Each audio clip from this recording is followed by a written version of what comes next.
Yet, Turkey showed its solidarity and support for Azerbaijani cause in reaction to Armenian occupation.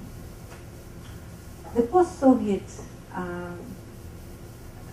Turkish-Azerbaijani relationship I would characterize as pragmatization of this alliance and relations. Well, they come with the issue of energy and their transportation, first of all. I spent all the 90s speaking here in Washington as well as elsewhere in Europe, and I was ardent promoter for the Bakut-Tbilisi-Ceyhan. I also published a lot of things because I was strongly convinced that this is the initiative which would help to consolidate sovereignty and independence, particularly from Russia, for the newly independent states such as Azerbaijan and Georgia.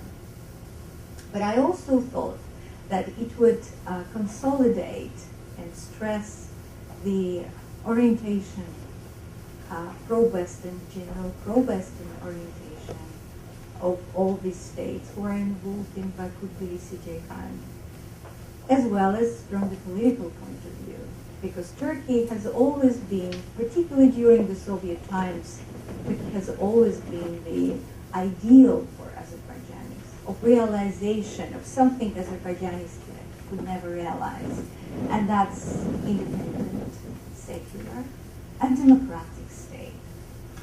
I still remember how my mother, who was a minister of culture, during the short period of the Khrushchev thaw, was coming to Moscow to ask for permission of the Soviet Minister of Culture to send our dancers to Turkey to perform, and vice versa, to host the cultural figures from Turkey to Baku, Azerbaijan. And this was possible only in this short period of the Khrushchev's thaw. Just by, to give you an interesting information, she could never understand why she was refused before her colleagues from the other states in the Caucasus hinted that Furtseva, then Minister of Culture, has been waiting for diamonds from her to get the permission to send the dancers to Turkey. So that was a typical system of bribery in the former Soviet Union, and even the Turkish-Azerbaijani relationship were in the hands of the corrupt officials. So pragmatization of relationship meant that energy security added to the strategic alliance a lot of real or material basis to this alliance. Well, first of all, it definitely increased security in the region. Obviously, once both Azerbaijani, Turkish, Georgian, as well as Western states, European and American interests are tied to the pipeline. Obviously, any attempt of the opponents to undermine that security would from now on be facing the resistance of all these major actors. True, those who activated this oil diplomacy, oil factor, overestimated the ability of energy to influence directly the resolution of the Karabakh conflict. What happened that the energy interest helped to bring Western interest in the region sufficiently just to support the status quo, not to change the balance of power enough to resolve the conflict. And this status quo is quite stable because this status quo ceasefire allows the energy interest to be satisfied. So it does not create enough sufficient incentive for the actors to put pressure on one of the actors or both actors in order to move So, however, with growing energy, factor, and pragmatization of interest, naturally the political dimension of these relations started to weaken.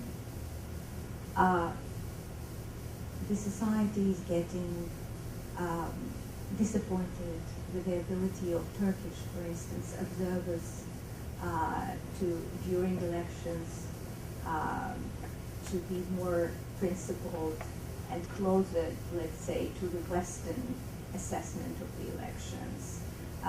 The famous Marmara group, who is coming all the time, and people get very upset with their assessment and kind of one-sided position.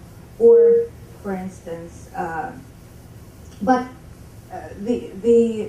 the interest and the communication between two actors continues, and exchange continues in a totally different form. Azerbaijanis are exporting their culture.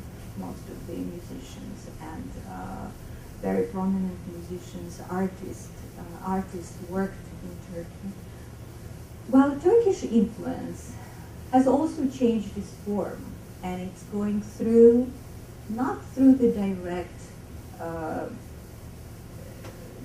democratic discourse, political discourse, as it used to be, for instance, in the 19th or 20th century, but it's going through institutions which are allowed, like Murtular, for instance, and they're very powerful. They opened a lot of institutions there which have very good reputation. And in a sense, the Turkish enlightening or progressive or reform-oriented influence is going through these institutions nowadays. Basically, since basic consolidation of sovereignty was completed by now, and oil played quite an important role as a political tool, people's attention, popular attention in Azerbaijan, was more now attracted to the domestic issues and the actual resolution of the Karabakh. So that's what is expected from the revenues which will come from the money. So it's not from the oil exploitation. So it's not surprising that the Azerbaijani oil budget, the military budget is increasing, because according to the recent service, 2006, the one which was conducted by Rasim Sadekov and Sadiq Bagirov, proves that of 12 most pressing issues, majority of people mark Karabakh. So at the same time, the same survey showed that people do not expect much from the oil revenues in terms of their improvement of their welfare or resolution of some other pressing issues like unemployment and etc. This soberness in Azerbaijan has always been there. Our center's survey in 1994 proved that young people consider three major